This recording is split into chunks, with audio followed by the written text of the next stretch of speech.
Hai semuanya, kali ini kita akan belajar tentang magnet dan sifat-sifat magnet. Sudah siap untuk belajar bukan? Yuk kita simak.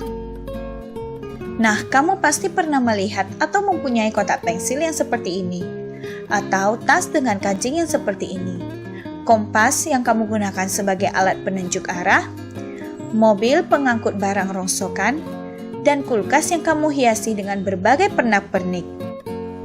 Kamu tahu tidak, benda-benda tersebut mengandung magnet. Apa itu magnet? Kata magnet berasal dari bahasa Yunani magnetis litos, yang berarti batu magnesian. Batu magnet pertama kali ditemukan di Magnesia, yaitu sebuah wilayah di kota Yunani pada masa lalu yang kini bernama Manisa. Nah, dapat kamu lihat Manisa itu berada di wilayah Turki. Wah, indah sekali bukan? Magnet memiliki gaya yang dapat menarik benda-benda di sekelilingnya yang disebut dengan gaya magnet. Kekuatan gaya magnet tergantung pada jarak benda dan ketebalan benda. Berdasarkan cara terbentuknya, magnet dibagi menjadi dua, yaitu magnet alam dan magnet buatan.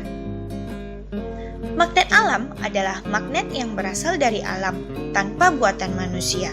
Contohnya batu hematit dan lodestone. Magnet buatan adalah magnet yang dibuat oleh manusia dari logam tertentu. Contohnya magnet silinder, batang, jarum, ladam, dan keping. Nah, untuk selanjutnya kita akan belajar mengenai sifat-sifat magnet. Kamu tahu tidak sifat-sifat magnet itu apa saja? Nah, yang pertama, magnet memiliki dua kutub, yaitu kutub utara dan kutub selatan. Yang kedua, magnet dapat menarik benda-benda tertentu yang disebut benda magnetis. Contohnya seperti gunting, paku, dan jarum. Yang ketiga, kekuatan magnet terletak di kedua kutubnya, yaitu kutub utara dan kutub selatan. Sehingga, jika magnet didekatkan dengan benda magnetis, maka benda-benda tersebut akan menempel pada kedua ujung magnet.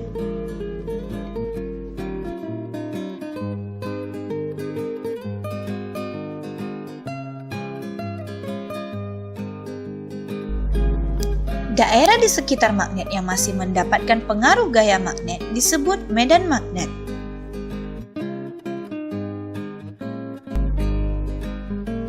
Sifat magnet yang keempat adalah kutub magnet yang senama bila didekatkan akan tolak-menolak.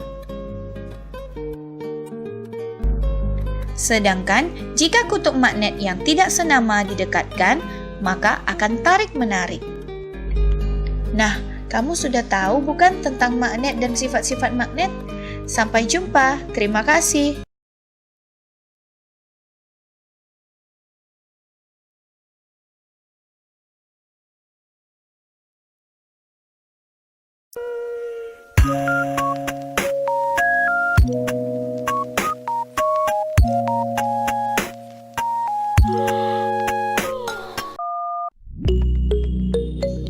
Halo, Assalamualaikum warahmatullahi wabarakatuh. Hari ini kita akan belajar pelajaran bahasa Indonesia dengan materi daftar riwayat hidup. Yang akan kita pelajari pada video kali ini yaitu 1. Mengenai pengertian. Apa yang kamu ketahui mengenai daftar riwayat hidup? Yang kedua, bentuk. Bagaimana bentuk penulisan daftar riwayat hidup? Yang ketiga, hal-hal penting. Hal-hal penting apa yang harus dicantumkan dalam daftar riwayat hidup? Dan yang terakhir yaitu contoh. Contoh daftar riwayat hidup. Sudah siap belajar bersama? Yuk kita mulai dengan pengertian daftar riwayat hidup. Apa yang dimaksud dengan daftar riwayat hidup? Apakah kalian pernah mendengarnya? Daftar riwayat hidup juga sering disebut dengan CV atau kurikulum vitae. Mari kita bahas mengenai pengertian daftar riwayat hidup. Daftar riwayat hidup adalah data yang berisi informasi tentang diri seseorang.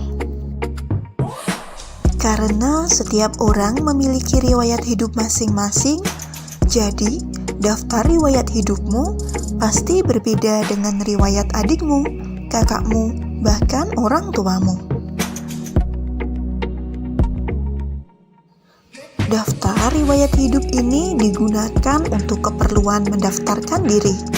Misalnya, mendaftarkan diri mengikuti lomba kesenian, menjadi anggota sebuah tim, pengurus suatu kegiatan, atau untuk melamar pekerjaan. Selanjutnya, kita akan membahas mengenai bentuk daftar riwayat hidup. Daftar riwayat hidup memiliki dua buah bentuk. Yang pertama, berbentuk lembaran isian, berisi pertanyaan dan jawaban singkat. Bentuk ini disebut dengan formulir. Kemudian, bentuk yang kedua adalah berbentuk paragraf atau suatu cerita. Bentuk ini disebut dengan narasi. Kemudian, hal-hal penting apa saja ya yang harus kita cantumkan dalam membuat daftar riwayat hidup? Untuk membuat daftar riwayat hidup, kita harus menyiapkan data diri, pengalaman, keterampilan, prestasi yang pernah diraih, serta informasi penting lainnya yang perlu diketahui oleh orang lain. Dalam daftar riwayat hidup harus ada data pribadi. Cantumkan dalam data pribadi nama lengkap, alamat lengkap, kode pos, nomor telepon, jenis kelamin, tempat dan tanggal lahir, serta kewarganegaraan dan agama.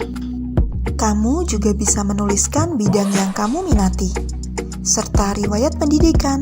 Tuliskan semua riwayat pendidikan yang pernah kamu tempuh. Jika kamu pernah mengikuti kegiatan ekstrakurikuler dan kegiatan kursus, kamu juga bisa menuliskannya dalam daftar riwayat hidup.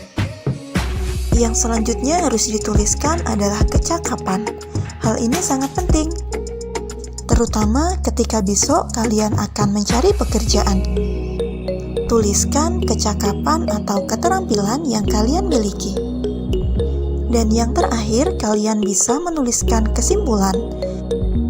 Informasi yang tercantum dalam daftar riwayat hidup dapat berbeda-beda loh, karena hal tersebut tergantung kepada tujuan kita dan kebutuhan kita dalam membuat daftar riwayat hidup tersebut.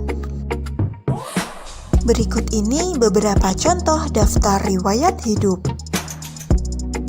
Yang pertama adalah daftar riwayat hidup yang berbentuk narasi.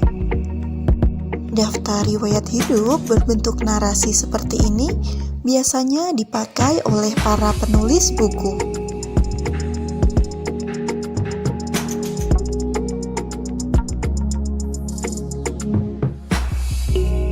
Yang kedua yaitu daftar riwayat hidup berbentuk formulir. Daftar riwayat hidup berbentuk formulir biasanya digunakan untuk keperluan melamar pekerjaan.